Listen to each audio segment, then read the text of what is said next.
नमस्कार, आपका हार्दिक स्वागत, अभिनंदन। आज की इस आध्यात्मिक चर्चा के साथ मैं आपको अग्नि के महत्व के बारे में बता रहा हूँ और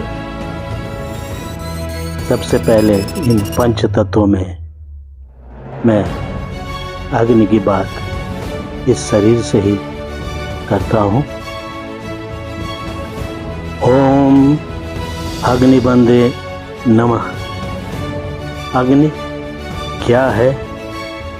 अग्नि चाहे भौतिक हो या अभौतिक,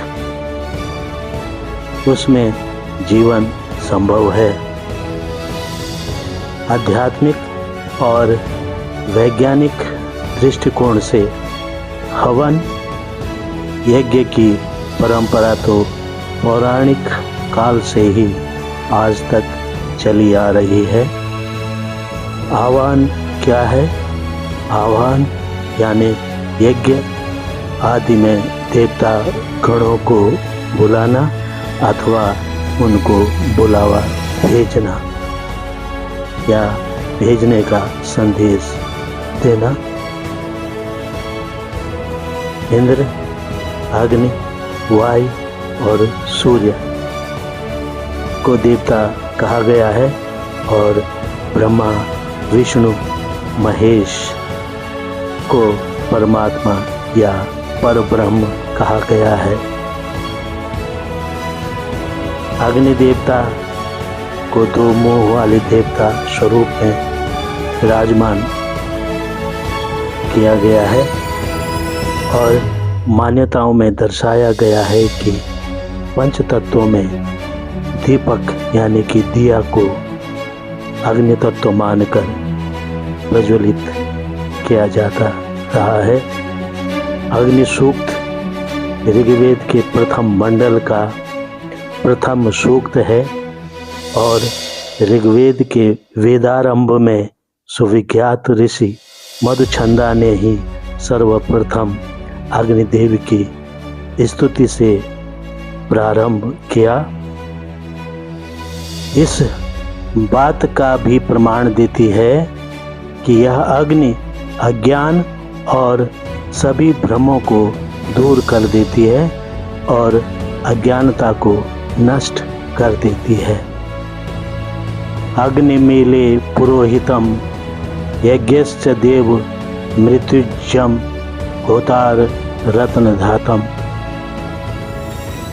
हम यज्ञ के देव उस अग्नि की स्तुति कर उनसे अभीष्ट याचना करते हैं, जैसे वे देवताओं का उसी प्रकार से अभीष्ट सिद्ध करते हैं जिस प्रकार यज्ञ के पुरोहित राजा का। दीप्तिमान देवों को बुलाने वाले आवाता होता नामक ऋत्विक और विविध रत्नधारी प्रदाता अग्नि की मैं स्तुति करता हूँ।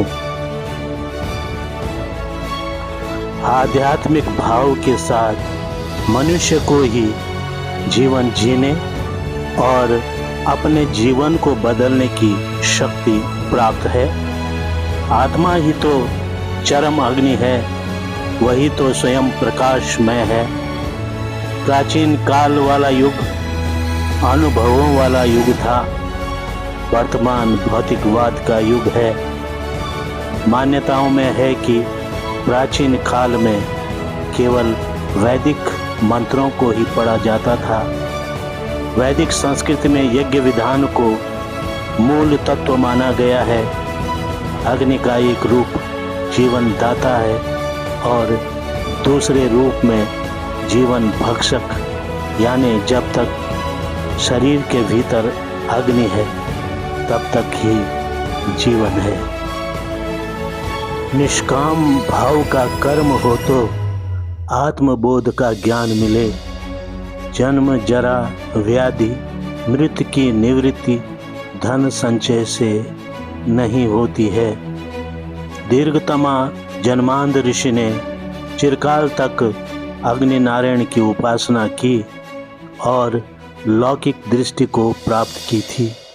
अज्ञान की शक्ति तो क्रोध में है और ज्ञान की शक्ति मौन में है। इसीलिए तो कहा जाता है कि चुप रहने में भलाई है, क्योंकि आनंद तो चुप शांत रहने में ही, शिकायतों में नहीं। अग्नि से ही जीवन गति और ऊर्जा का संचार संभव माना गया है। यह त्रिगुण उपस्थिति उन्हें मनुष्य शरीर को 24 तत्वों से बनाती है और 27 नक्षत्रों में तीसरा तत्व अग्नि तत्व ही है। गृहस्थ आश्रम में रहकर ही भगवान के पूजन का कोई दूसरा प्रशस्त मार्ग नहीं है। अग्निदेव की उपासना में अग्नि तू ही सब कुछ है, जितने देवता गण हैं सब तुझ में ही भरे पड़े हैं। अग्नि का पहला जन्म आकाश में और दूसरा जन्म जल में माना जाता रहा है और माना गया है।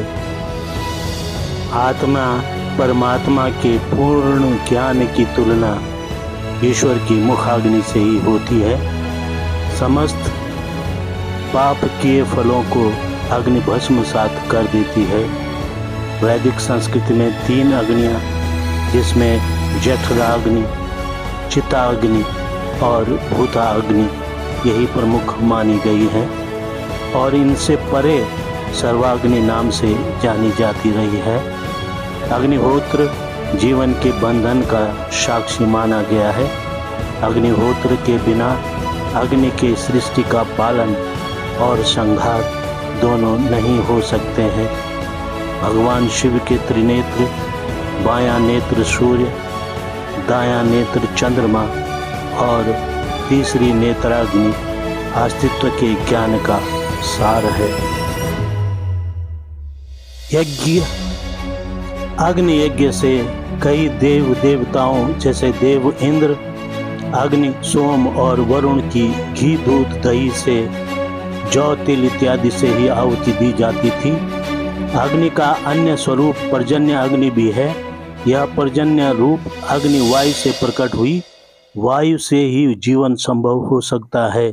मनोकामना पूर्ति और किसी अनिष्ट को टालने के लिए हवन यज्ञ किया जाता है।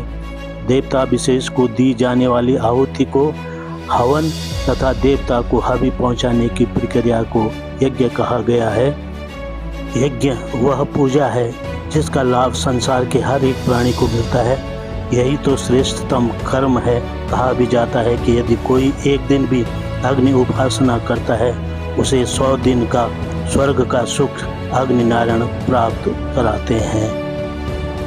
अग्नि के प्रकार में पहला वरदा सुख शांति के लिए, दूसरा सत मंगल व्रत संकल्प आदि के लिए, तीसरा वलद धन स्वास्थ्य के लिए, संतान, चौथा क्रोध मारण उच्चाटन के लिए और 5वां कामक वशीकरण आकर्षण के लिए 5 यज्ञों में प्रमुख हैं। ब्रह्म यज्ञ, संध्यावदन, स्वाध्याय और वेदों का पाठ, देव यज्ञ, सत्संग और अग्निहोत्र कर्म करना, पितृयज्ञ, पूर्वज, गुरु और माता पिता में श्रद्धा रखना, वैश्य देव यज्ञ, अग्नि, पशु पक्षी को जल देना और अतिथि यज्ञ, धर्म के रक्षकों की सेवा सत्कार करना।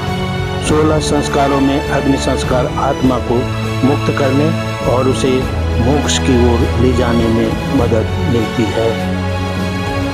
भूख लगेगी तो अन्न से मुखाग्नि समाप्त होगी, तभी सुख की अनुभूति भी होगी। भूख दुख समझो, भोजन से तृप्ति को सुख समझो। संत और गुरु को छोड़कर सब पर माया का ही अधिकार है। माया प्रभावी होने पर ही माया दोष हम पर यानी मनुष्य पर तो है ही, वही देवताओं पर भी लागू होता है। भगवान को तो इंद्रादि देवता क्या देवता तक नहीं पा सके। असुरों पर विजय प्राप्त करने पर अग्नि, वायु, इंद्रादि को भी अहंकार आ ही जाता है।